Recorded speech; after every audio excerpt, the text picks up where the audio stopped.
So growing up in an Indian household, we all are told one thing.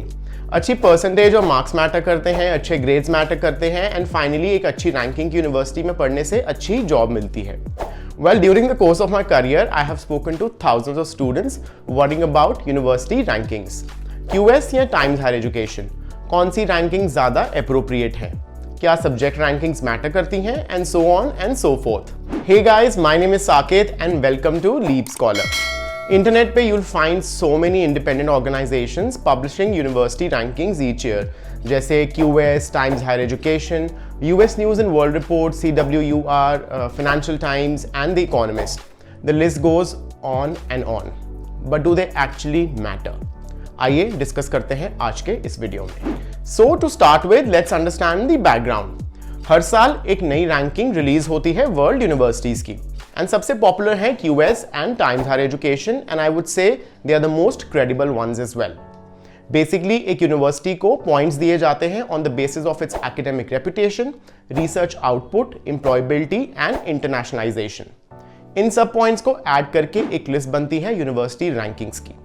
Additionally, there are separate rankings for subjects, graduate employability, young universities, and maybe MBAs as well. For an institution, high ranking means prestige and credibility attached to it. US and UK की universities are a classic example of this. India में भी national rankings मिल जाएंगी जैसे कि NIRF और the national institutional ranking framework, a methodology which is adopted by Ministry of Education, Government of India to rank institutions of higher education in the country. US में you'll get the US News and World Report की national rankings, UK में Guardian and Sunday Time rankings and Canada में Maclean's rankings.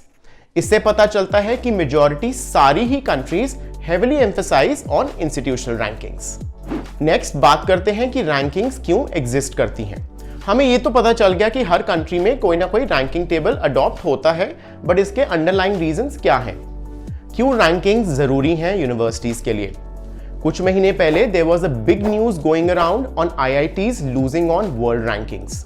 आखिर why rankings matter and क्यों India की universities are also highly emphasizing on them? Let us understand. From an institution's perspective, there are 4 basic reasons. Number 1 is your branding. Yes, a higher education institution will carry much more reputation and position and will be a huge brand. QS Enrollment Solutions International Student Survey 2017 के accordingly 23.5% students के लिए university ranking was the most important factor to shortlist a university. Number 2 is to improve organization and management. So QS कहता है कि rankings allow करती हैं policy makers at the universities to bring an academic and strategic change. ऐसा क्यों है? Higher rankings पे जाने के लिए the university will have to improvise the processes and sometimes even create a separate division to monitor the rankings. ये trend काफी popular हुआ है इंडिया के institutions में भी. Number 3, reliability and credibility. इसको समझने के लिए let's say a certain highly ranked university works on a project important to mankind or community in general. Just because वो एक highly ranked university या institution है, ज़्यादा लोग believe करेंगे उनके project findings को. Lastly, influencing partnerships. एक highly ranked university अपनी अच्छी reputation के कारण influence कर सकती हैं willingness of others to partner with them and also ज़्यादा से ज़्यादा funding generate करने को for the university. एक और फैक्टर है मेरी पर्सनल ओपिनियन में, दैट इज एक higher ranked institution gets the power to command higher tuition fee specially from international students, जो कि brings a lot of money into the system. तो इस सब में आखिर स्टूडेंट्स के लिए क्या है? जैसे कि हमने समझा कि यूनिवर्सिटीज को क्या बेनिफिट मिलता है, what exactly do students get out of the rankings? Well, सबसे पहले जो हमने ऑलरेडी डिस्कस किया है कि हाई रैंकिंग यूनिवर्सिटीज अपने एकेडमिक्स को कॉन्स्टेंटली स्ट्रेंथन करती हैं to stay on the top of the game, which translates into quality education for students. Also, it ensures that university के teaching staff hold higher degrees, lead research and development projects, and offer students with sufficient knowledge resources. OECD के program in institutional management in higher education की एक report में भी यही सामने आया है. Also, एक higher ranked institution में you get to connect with high profile people. एक और बेनिफिट है स्टूडेंट्स के लिए जो हमें सब बताते हैं, better salaries after graduation. European Association for International Education के हिसाब से एक हाई रैंकिंग यूनिवर्सिटी का graduate will be valued highly in the job market. Also ऐसी यूनिवर्सिटी के graduate are also perceived to be academically brilliant because of universities very high entry requirements. Students benefit करते हैं in terms of reputation these universities have in the eyes of employers. This is something we have seen mostly in our lives, wherein एक IIT का student will have a higher starting salary and employer preference than say a regular engineering college. अभी काफी लोग ये भी suggest करते हैं कि rankings are flawed. इसको समझने के लिए let us talk again about how high ranking universities infuse a lot of money into strengthening their world rankings.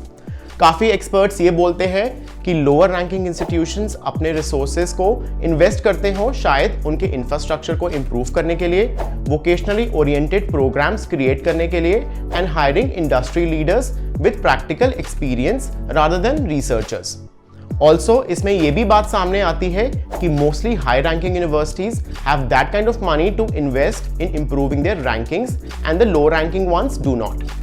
Capitalism का गेम साउंड करता है, isn't it? नेक्स्ट अप काफी एक्सपर्ट्स ये भी मानते हैं कि रैंकिंग सिर्फ फोकस करती हैं on the elements that can be measured but not on experiences, जैसे कि कैंपस का खाना, university town, emotional support, diversity, actual learning and sharing the passion. मैं भी कहीं ना कहीं रिलेट कर सकता हूं to this fact because I believe it's the experience that matters at the end. एक बहुत अच्छा एग्जाम्पल है इस सिचुएशन पे। So there is this movie which is a blockbuster. Crore में कमाई कर रही है, but when you actually go and watch the movie, it's a dud. वहीं एक लो बजट मूवी जिसको ज्यादा लोग देख नहीं रहे हैं, but when you actually watch the movie, you enjoy it. University rankings भी काफी similar है, isn't it? Well, it all comes down to one question: should you care? Well, it's a yes or no, both. Yes, because we live in an age where we can't ignore the facts that Harvards, MITs and Oxfords of the world will definitely be ahead of the game, no matter if you have better skills or passion for your subject. That's the sad truth. ये भी एक सच है कि ऐसी university के graduates will be definitely better placed. But I do believe in one thing, that is rankings do matter when you're fresh out of the school, ready to take on the world and prepping for the hustle. Once that phase is over, आपका relevant work experience and skills will matter more. हाँ, initially शायद एक difficult हो time जहां पे एक stable career बनाना मुश्किल हो, but today employers are more concern with what an employ can do and what competencies they can bring to the company. आपको क्या लगता है रैंकिंग्स के बारे में? What will you choose? Do they matter to you? Do share your thoughts in the comment box below. Thank you for watching today's video and I'll see you in the next one.